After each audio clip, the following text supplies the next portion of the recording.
जिसको जिगर की चर्बी हो जाए उसको खुराक क्या लेनी चाहिए? बहुत अच्छा सवाल है आपका। जिगर की चर्बी के अंदर जो इंटरनेशनल रिकमेंडेशन है खुराक के हवाले से, वो सबसे ज़्यादा है कॉफ़ी की, जिसमें आप 6 से 7 कप्स कॉफ़ी पिएं। कॉफ़ी आपका मेटाबॉलिज्म इंक्रीज़ करती है और कुछ लेटेस्ट रिसर्च है जिसके अंदर कॉफ़ी के साथ जिगर की चर्बी को कम होते हुए देखा गया है। दूसरा जो चीज़ है वो पपीता है, पपीते का गूदा, पपीता का इवन बीज भी, और लोग पपीते को बहुत ज़्यादा इस्तेमाल कर रहे हैं जिसमें आपकी जिगर की चर्बी को ये कम कर देता है। इसमें एंटीऑक्सीडेंट्स होते हैं जो जिगर के अंदर जो सोजिश हो रही होती है उसको कम करते हैं। फिर तीसरी चीज़ है हमारी ग्रीन टी। ग्रीन टी ये नहीं है सिर्फ कि हमने रात को सारा कुछ बली में खा के और वो उसके बाद आपने पीनी है कि वो आपको डिटॉक्सीफाई करनी है। आपने ग्रीन टी रेगुलर अपने जिस्म का हिस्सा बनानी है, जिसमें कुछ कैटेचिस होते हैं जिसमें आपके जिस्म जिगर के अंदर से चर्बी निकालने में, और एंटीऑक्सीडेंट्स होते हैं जो मदद करती हैं। सर एक दिन में कम से कम कितने कप आपको ग्रीन टी के लेने चाहिए? पी सकते हैं 1 से 2 कप, इससे ज़्यादा क्या पिएंगे। सर ग्रीन टी में कैलोरीज होती है?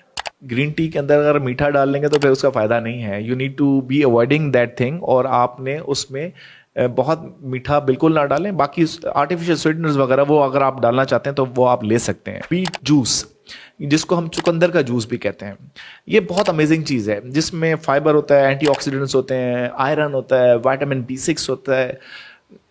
मैं इसको अपनी क्लिनिक में लोगों को खून की कमी का जो शिकार होते हैं उनके लिए भी यूज़ करता हूँ, और उनको कहता हूँ कि आप अगर बीट रूट का जूस, जो चुकंदर का जूस है, वो उसको ग्राइंड करें चुकंदर को, और उसका 1 आउंस रोज़ाना लेना शुरू करें। फिर 1 हफ्ता 1 आउंस लें, फिर दूसरे हफ्ते 2 आउंस कर दें, तीसरे हफ्ते 3 आउंस। इस तरीके से आप 8-9 आउंस तक पहुंच सकते हैं दिन में, क्योंकि एक दफ़ा ही अगर 8-9 आउंस से शुरू करेंगे तो फिर आपको मसाइल शुरू होंगे। कुछ चीज़ नई आदत होती है जिस्म को, वो डिफ़िकल्ट होता है।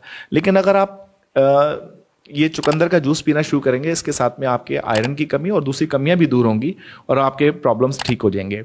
फिर हल्दी का इस्तेमाल है। हल्दी बहुत अच्छी पेन भी थेरेपी भी है, जिसमें हम दूध के साथ गर्म करके उसके अंदर काली मिर्च डालते हैं, जिसके साथ जब वो गर्म होके उसमें एक ख़ास एलिमेंट होता है जिसको हम क्यूकरमिन कहते हैं।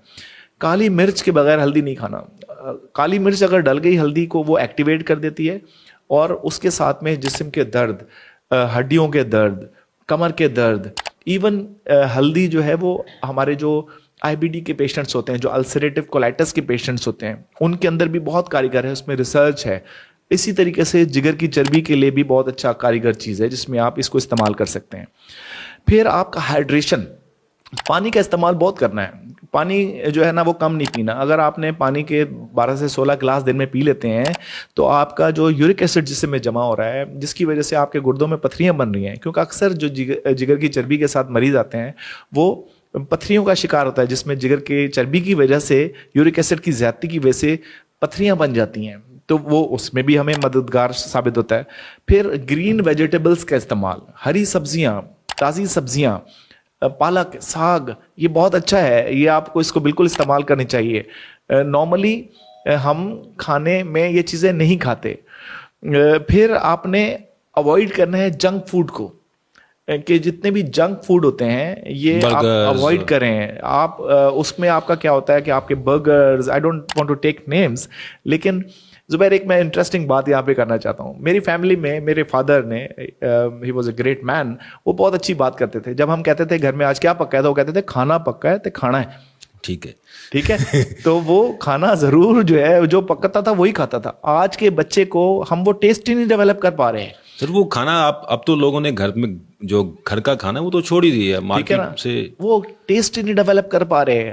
हमारे बच्चे को नहीं पता कि टिंडे का टेस्ट क्या है। हमारे बच्चे को साग का टेस्ट नहीं अच्छा लगता। क्यों? क्योंकि वो आर्टिफिशियली MSD खा रहा है। वो जो मुख्तलिफ ब्रांड्स की बर्गर्स खा रहा है, मुख्तलिफ चीज़ें खा रहा है, पिज़्ज़ा, शवारमास खा रहा है। शवारमास के तो मैं बहुत खिलाफ हूँ। शवारमास तो सारी मरी हुई मुर्गियों के, इतना सस्ता शवारमा बन नहीं सकता अगर तुम घर में भी बनाओ। 8-9 रुपए के किलो टोलिंडर मार्केट में जो मरी हुई मुर्गी मिल रही होती है, उसके साथ शवारमा मिल रहा होता है।